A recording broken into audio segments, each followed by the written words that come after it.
All right, let's jump right in. We're going to talk about a really fascinating new way of looking at the brain and mental health. I mean, this could completely flip the script on how we understand and even treat some of the most complex conditions out there. So here's the big question, right? How do you diagnose something you can't actually see? For forever, really, psychiatry has had to rely on observing symptoms, behaviors. But what if we could peel back that layer and look for real, objective, biological markers inside the brain? And that, right there, is the core of it.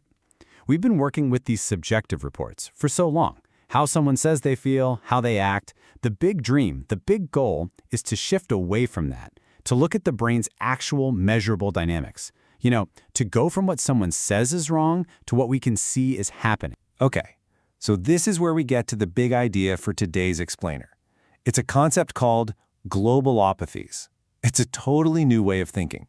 It reframes mental disorders not as like a problem in one little spot in the brain, but as a problem with the entire brain's overall function. Think about it this way. Instead of hunting for one single broken wire, we're now looking at the entire electrical grid. It's a huge shift. The theory isn't about finding that one faulty part, but about understanding a disturbance in the brain's whole operating system. So this global apopathies theory breaks down these big, system-wide problems into three main categories. We're going to walk through each one. First, what happens when the brain gets disconnected? Then, what happens when it gets destabilized?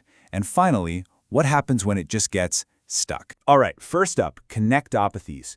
Researchers think this kind of disturbance is really at the core of psychotic disorders. So, what does that actually look like? Imagine a massive traffic jam, but it's happening all across a major city.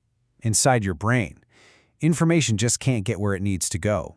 In this breakdown, this failure of global communication, well, that can lead to things like the disorganized thoughts or delusions we see in psychosis. So you might be wondering, how does a traffic jam like that even happen? Well, our brains are kind of like super efficient airline networks, right? They have these major hubs, think Chicago O'Hare or Atlanta, that connect all the smaller airports. In connectopathies, it looks like these critical hubs are failing. They're not integrating all the traffic properly, and that just messes up communication across the whole system. Okay, let's move on to the second category, entropathies. This one also builds on that big idea of global dynamics, but this time we're talking about mood. So if the first one was a traffic jam, this one's more like a faulty thermostat in your house. It just can't regulate the temperature, or in this case, the brain's energy state. So it either gets stuck in this low-energy rut that feels a lot like depression, or it swings way up into this super high-energy chaotic state, which looks like mania.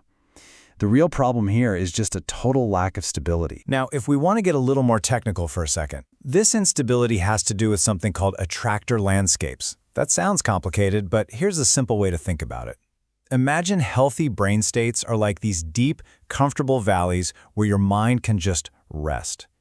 In entropathies, it's like those valleys have become really shallow, so the brain can't settle down. It's either stuck in a rut at the bottom or gets easily bumped out into some chaotic, high-energy state. All right, and that brings us to our third and final type of global disturbance, resting state network pathopathies. We can just call them RSNs, and these are thought to be linked to personality. You know that feeling when you get a song stuck in your head and it just plays on repeat? Well, this is kind of like that, but for your thoughts. The brain gets locked into these really rigid, looping patterns, especially thoughts about yourself. And this whole cycle is driven by one specific brain network that's just gone into overdrive and won't let go. And the main culprit here is something called the default mode network, or DMN for short. Now, this is the part of your brain that kicks in when you're just daydreaming, letting your mind wander, or thinking about yourself. In these RSNs, the DMN becomes hyper-connected, super rigid, and that's what creates those looping internal stories that can feel absolutely impossible to break free from. So, okay, we have this really compelling theory about the brain's dynamics, right? But how in the world do you actually test it? I mean, how do you measure a brain that's stuck or destabilized? Well, they use this really clever combo of two technologies. And the best way to think about it is poke and listen. First, they use something called TMS to give a specific part of the brain a gentle poke, almost like tapping a bell. Then they use an EEG to listen to the echo. They watch how that little poke ripples across the entire brain, and that shows them exactly how well the network is communicating. And this poke and listen method isn't just a cool idea. It gives them real data. They can measure stuff like the Perturbational Complexity Index, or PCI, which is just a fancy way of saying they measure how complex and integrated the brain's response is. Does that echo travel far and wide, or does it just fizzle out? They also look at things like global mean field power, which is basically the brain's overall electrical energy. When you put all these metrics together, you get this measurable signature of the brain's health. And that's what lets them test their predictions for each of the 3 globulopathies. Okay, so let's tie this all together. What does this actually mean for the future of mental health care? How could this change how we diagnose these super complex conditions? This is awesome because it really puts it all in one place. You can see how this whole framework gives us a clear, testable map. It connects each of these empathies to a specific disorder, a core problem in the brain, and even tells us exactly where to poke and listen with the TMS EEG. It's basically a new blueprint for diagnosis. And what's so powerful about that is that this isn't just some abstract theory anymore. It's a practical roadmap, a path toward objective, even personalized mental health care, where one day treatment could be tailored specifically to your brain's unique dynamics. The researcher who developed this model, Abraham Peled, really said it best. The whole point is to get past just labeling symptoms and actually break them down into things we can measure, quantifiable problems in the brain.